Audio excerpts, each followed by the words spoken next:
Hey there, beer lovers. Welcome to Season 2 of the Pints Perspectives podcast hosted by WellHouse Church. This is the show where certain things are fixed, such as the essentials of faith, and the best beer is served on tap, while everything else is just a matter of perspective. What's cracking, beer lovers? What's up? How we doing? Cullen, it's been a long day, brother. I need a beer. Let's get a beer. Let's do You it. gotta tell me about it first, though. So, these are our last beers from the Clown Shoes Advent, the 12 days of Christmas, or 12 days of Christmas beer, or whatever it was. 12 beers of Christmas. That's what it was. I don't remember. I don't remember. But I have the One Man Holiday. It is a Belgian-style quadruple ale. And the can is interesting. I've got a leprechaun. I've got a very large bunny. I've got a flying baby, like a little flying angel baby. I've got some bats, and then I've got a guy on a reindeer wearing a pink suit with a Santa hat and a pumpkin for a head, putting a topper on a tree. All right. Now, listen to what they say about it, and the art's going to make more sense. Okay. Pangalawicus is the name, and holidays are my game. All of them, all the time, all at once. Look no further and have no fear. Pangalawicus is here, and he brewed up a Belgian-style quad. Nice. So he's a game master. No. He plays games. No. Holidays are his game. Oh, got it. That's why it's the one-man holiday. Got he it. loves holidays, Oh, and okay, I he see. lives holidays all the time. Oh, yeah. I could live holidays all the time. The tasting notes are rich, malty, and full of dark, ripe fruit sweetness with all the trademark backbone that only a Belgian yeast could provide. It is 8%, so not too terribly high. It's a standard quad kind of. Drink ABV. responsibly, kids. Yeah, definitely drink responsibly. So yeah, this is what I got. Dope. So I have Clown Shoes. They call it the Royal Standard. And my artwork is very mythical, as always. Some kind of Scottish woman superhero riding a lion, wearing clown shoes. Can I see? Yeah. That's interesting. And this is what they say about it online. So first of all, it's 8% ABV. So once again, drink responsibly, kids. It's a wee heavy ale. That's what it says. Wee turning to its Scottish roots. Mm-hmm. A tribute to head brewer Dan Lipke's Scottish roots and all the badasses out there riding lions into the Scottish mist. Tasting notes are malty, creamy, and moderately sweet. We brewed this wee heavy with Scottish Golden Promise barley malt to add a deep fullness and a hint herbal floral tenderness. Interesting. Cheers, buddy. Cheers.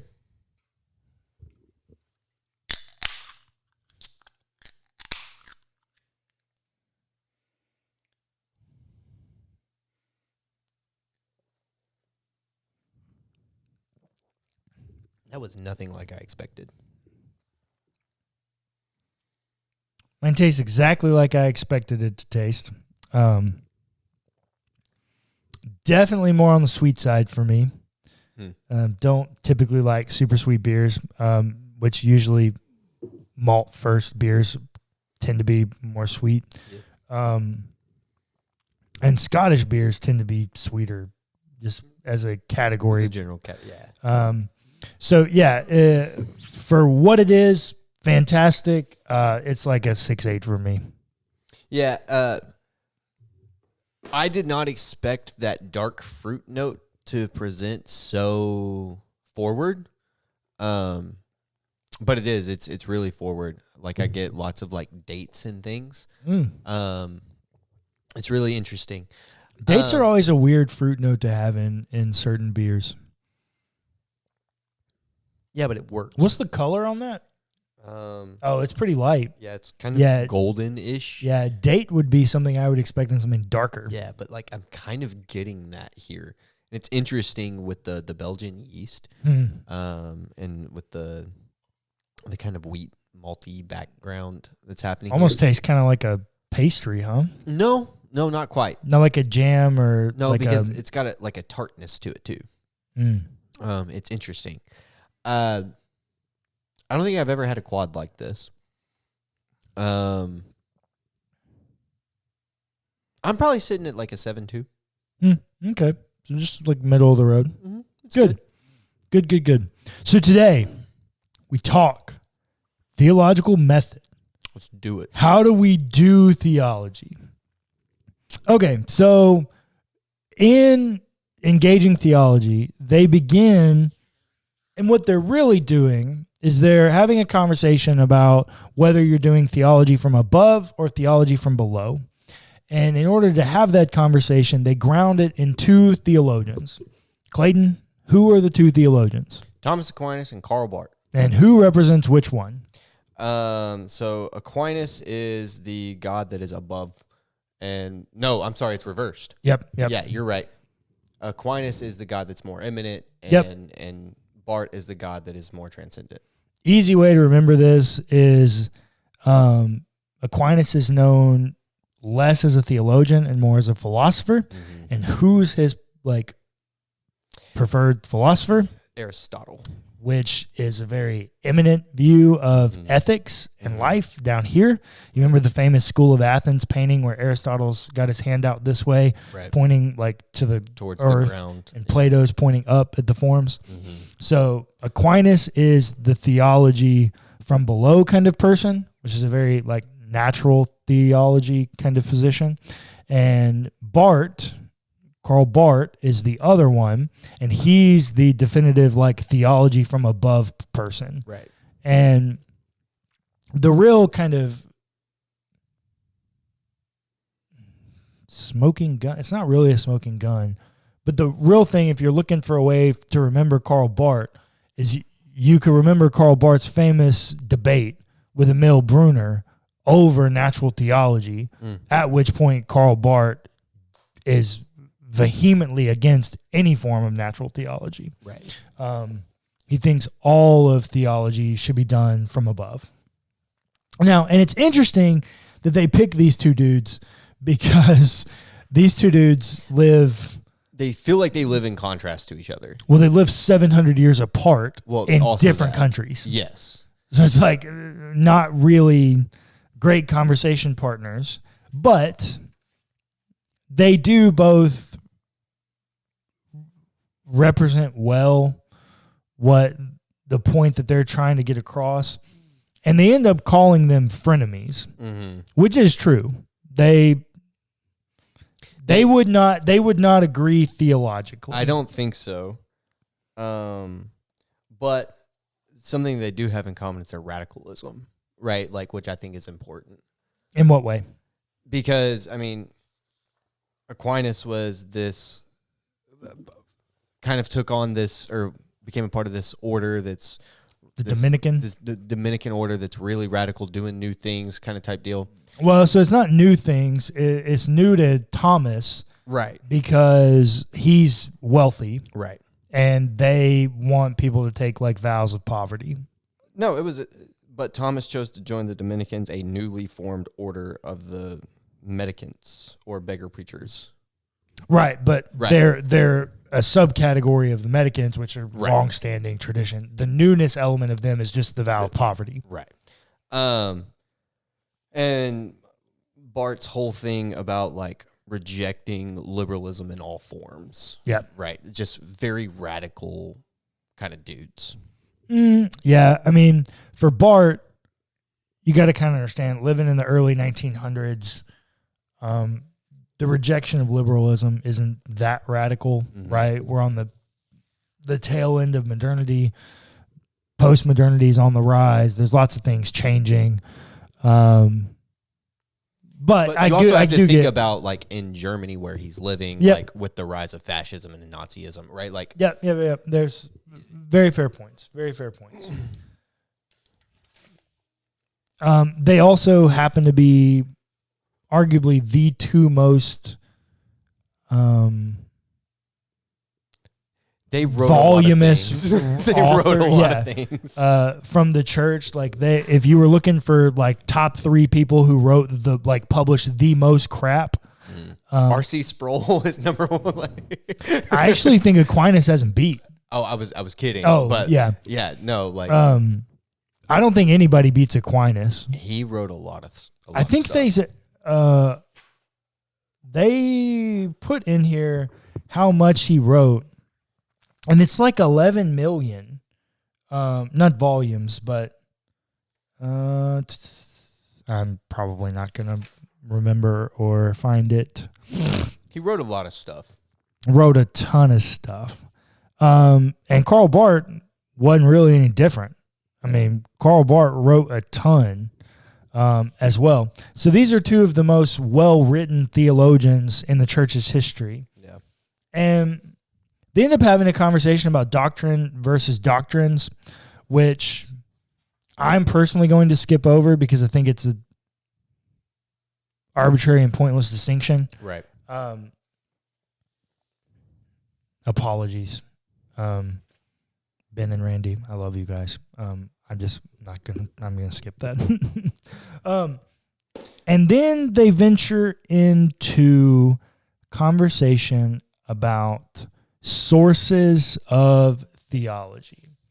Now, Clayton, you should be able to lead this conversation because we've talked at length about everything that they're talking about. Yep.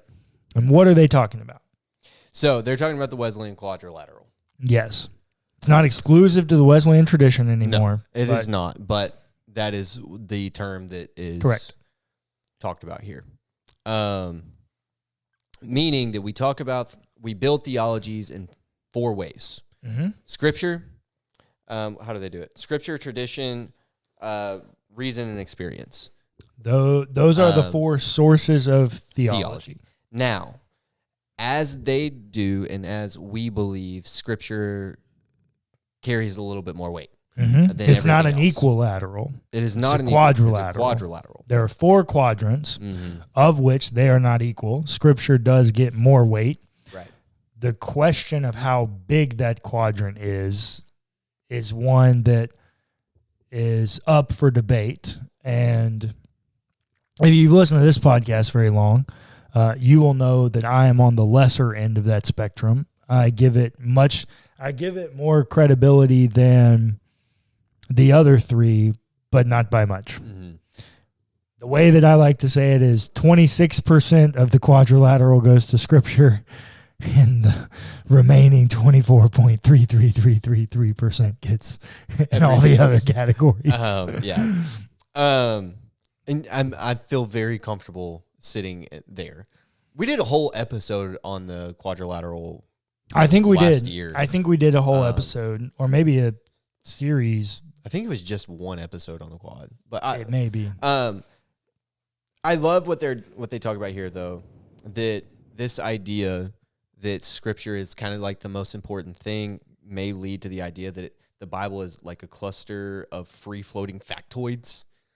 Or what they say here, our attention will be on the greater narrative of Scripture through time and space will require that we often only cite Bible references as confirmation for our verdicts. Mm-hmm. This practice could leave the wrong impression that the Bible is a cluster of free-floating factoids. Yeah. That it is not. It is a narrative. It is a story. It is a story. And that is how you should read it. Yeah.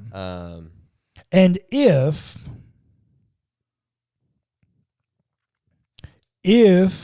you put the Bible into the category of a story, and comfortably in the story, I am comfortable increasing my percentage given over to the Bible. Mm-hmm. The problem is most of the time you have a conversation about the Wesleyan quadrilateral, most people are approaching the conversation from a different perspective. And if I have to do it according to their perspective, it's only 26%. But when you put it in the category of a story, stories change things. Like story in general changes things. It does.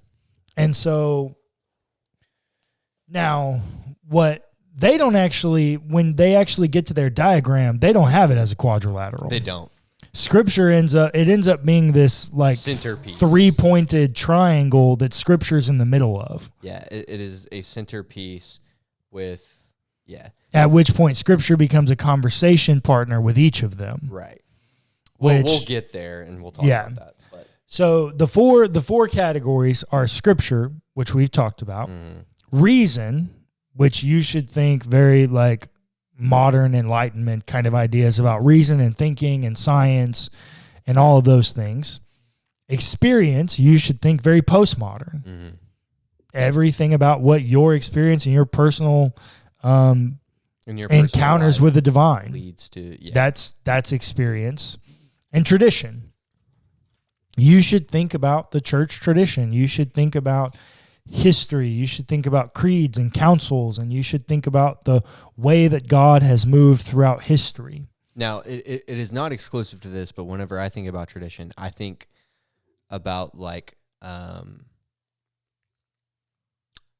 forms of Christianity that do lean more on like heavy liturgical things, like more formal liturgy, just because it's easier to put it in like that kind of context. It is not exclusive to that, but tradition exists in every church. In every church, in every tradition, it does. Well, but even if you think you go to a church where you're like, we're anti-tradition. No, you're not. I'm calling BS. No, you're not anti-tradition. Every church has a tradition. You're anti-a tradition, but in being anti-a tradition, you've created a tradition. Yeah. I remember having I remember having this conversation with someone. They're like, our church doesn't have any tradition. Wrong. And I was like, that's not true. And they were like, no, it is. I was like, what do you do for Christmas every year? Like, where's your pulpit have to sit every week? Do you ever rearrange the order of your chairs? Do you ever change the order of your service more than one like special one-off for like Easter or some big production? Like, no, we all have tradition. Yeah. And even non-denominational, this is not shoot a shot. me, listeners. This is not a shot. If you go to a non-denominational church, by and large, you can look at Barna studies to affirm this. By and large, non-denominational people are just Baptists that didn't want to be affiliated with Baptist denominations. I joke about them being Baptist light. They are. Or they're charismatics who've been kicked out. Yeah, that too. Those are really the only two that happen. And it's because the Baptists don't have this kind of charismata element by and large. And there's a much more freedom here, but less affirming of women and all those kinds of things. We've kind of found a way to exist in spite of those things in Baptist life. And then you have the charismatic traditions, which are less free and much more kind of hand on you, monitoring you. They control your credentials, so if you say anything they don't like, they can revoke those if they choose, all those kinds of things. So non-denominationals are really made up of Baptists who don't want to be Baptists or charismatics who've been kicked out. Right. But all of these things go together and fit together like a puzzle piece. 1,000%. If you think you're only doing theological makeup from Scripture alone, you're wrong. You're just wrong. But that is your primary source, is Scripture. You would hope so. You would think so. You want that to be the case. That is the goal. My point that I always argue to people and point out to people is it's actually just not true. Right. Because we all approach Scripture Right. from a perspective and a worldview, Yeah. which therefore means your experience is actually the thing driving it. Because the way in which you interpret the Scriptures dictates Agreed. what you make up about the Scriptures. And actually a great book on this. Hang on. Give me a minute.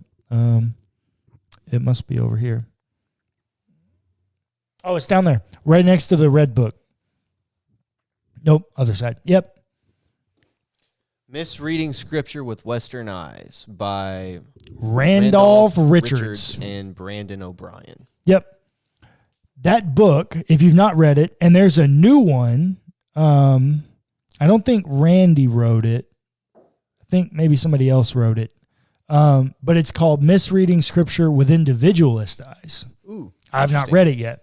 But both of those, like that book specifically, showed me that we all approach, like if you think you can put some objective lenses on where you approach Scripture without a worldview or perspective, you're just wrong. Yeah. It's not happening. You're coming to the text with something. Well, and that's affecting how you're interpreting, reading, appropriating, all of those types of things, which really means you may put Scripture at the center, but it's your perspective, your reading, your understanding of Scripture, which really makes experience and tradition the main piece. And these other things that are impacting the way you're reading Scripture.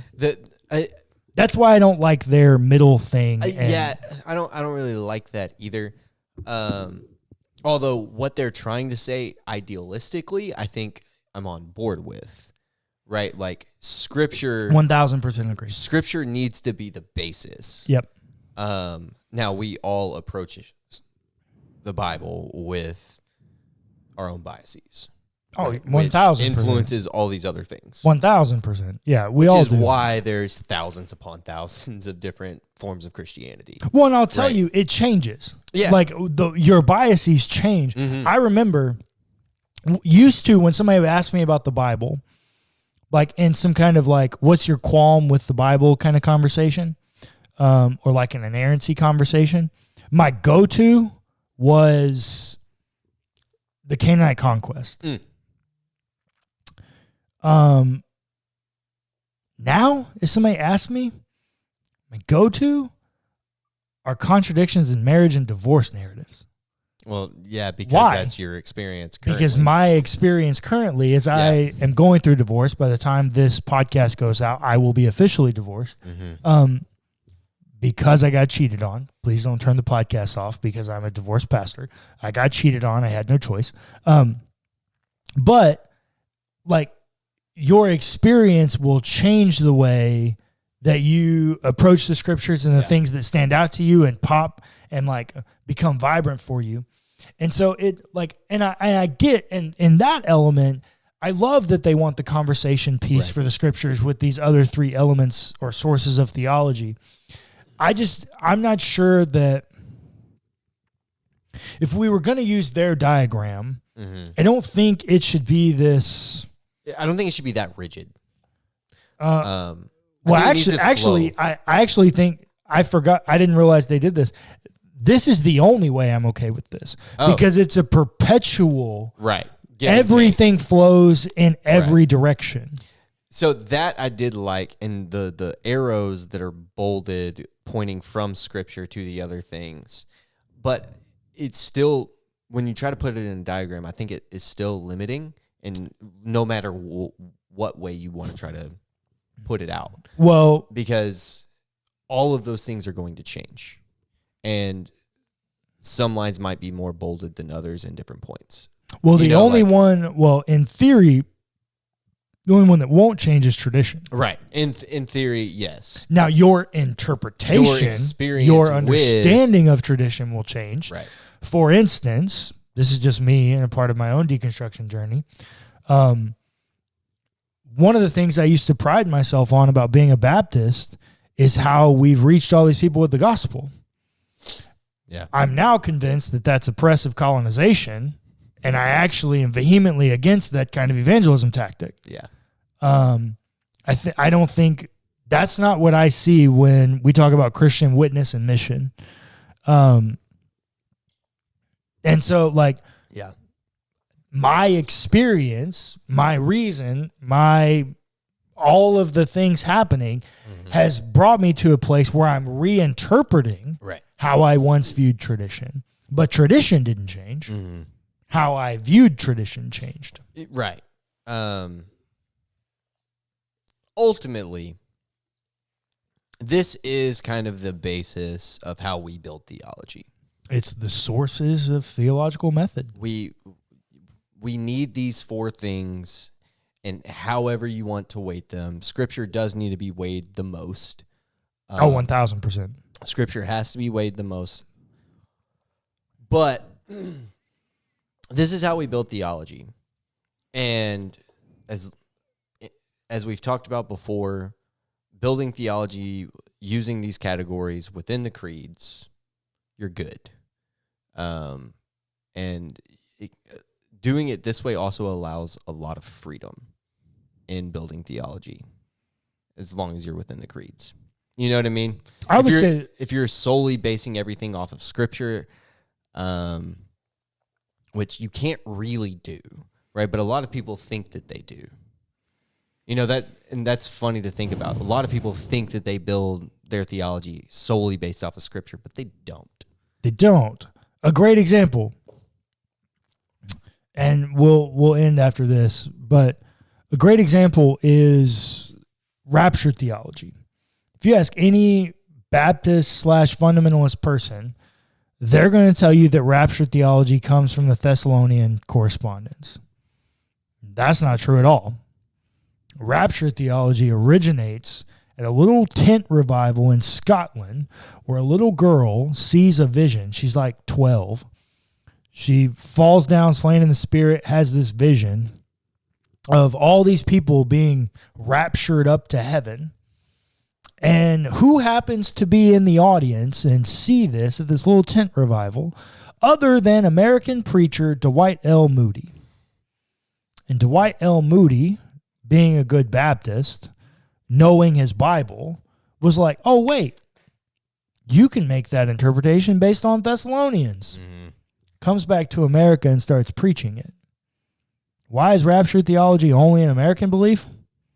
Because it started here. Because, well, it didn't start here. It started in Scotland. Right. But why didn't it go anywhere in Scotland? Because it wasn't made popular there. Like, the voice wasn't there.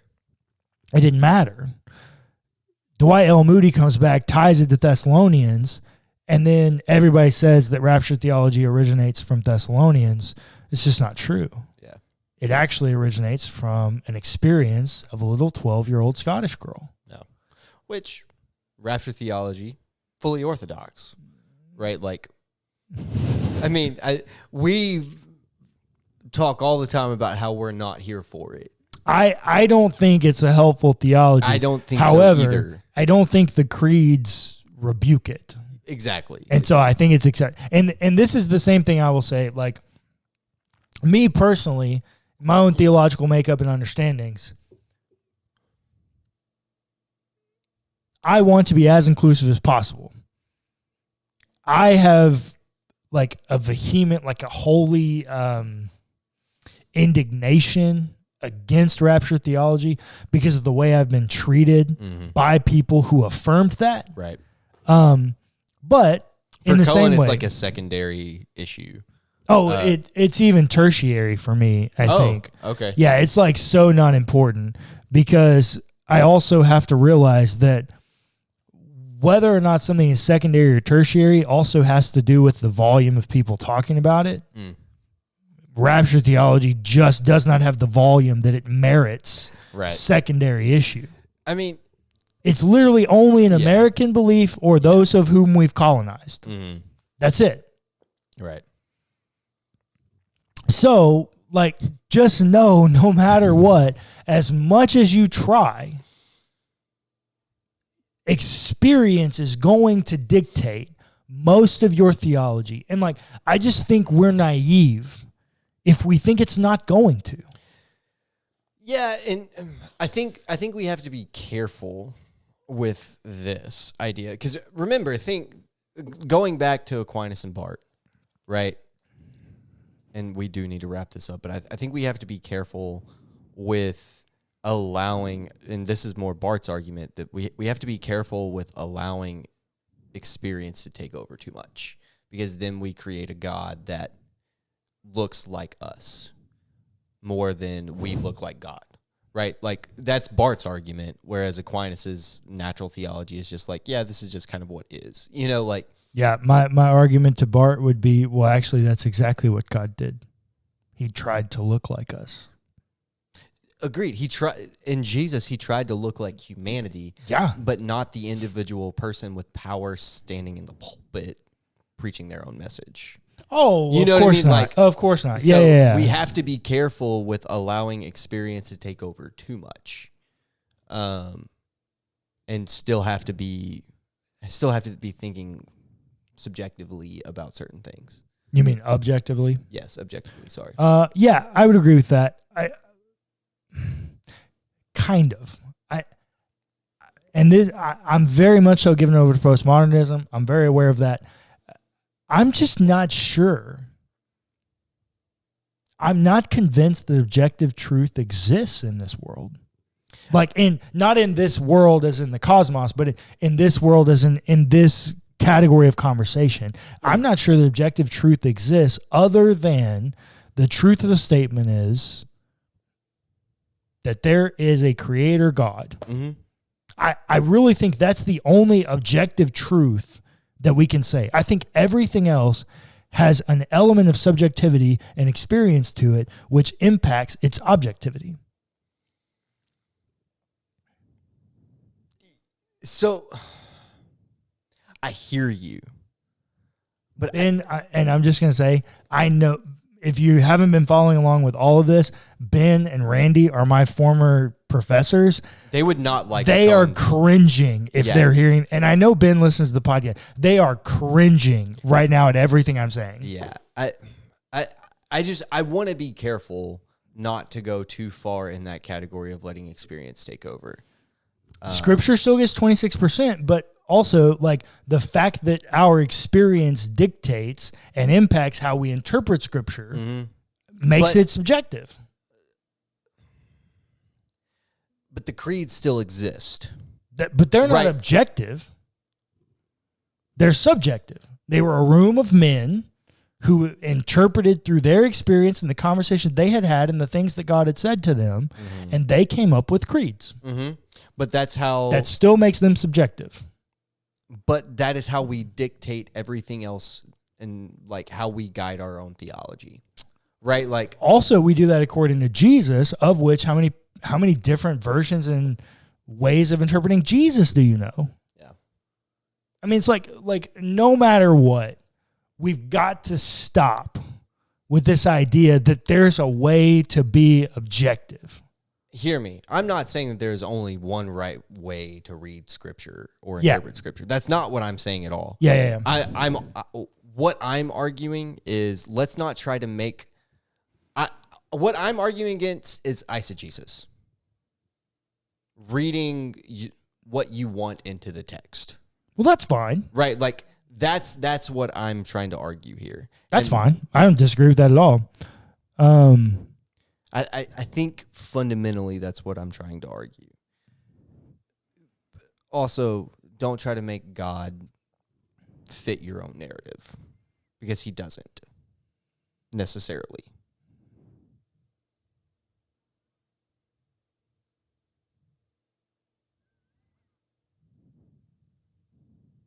Do you think that God fits Trump's narrative?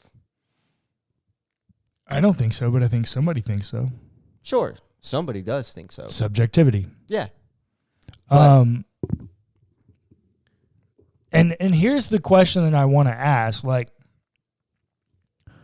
for those that accept, like, the Trump evangelical experience of God, and to all of our overseas listeners, apologies that we're talking in American terms. I don't have another way to talk.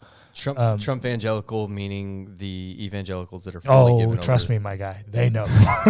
They know. The whole world knows about that stuff. I want to be clear, because I've used that term before and people are like, what? Yeah, I think the rest of the world was kind of enamored with the stupidity of all of that. Yeah.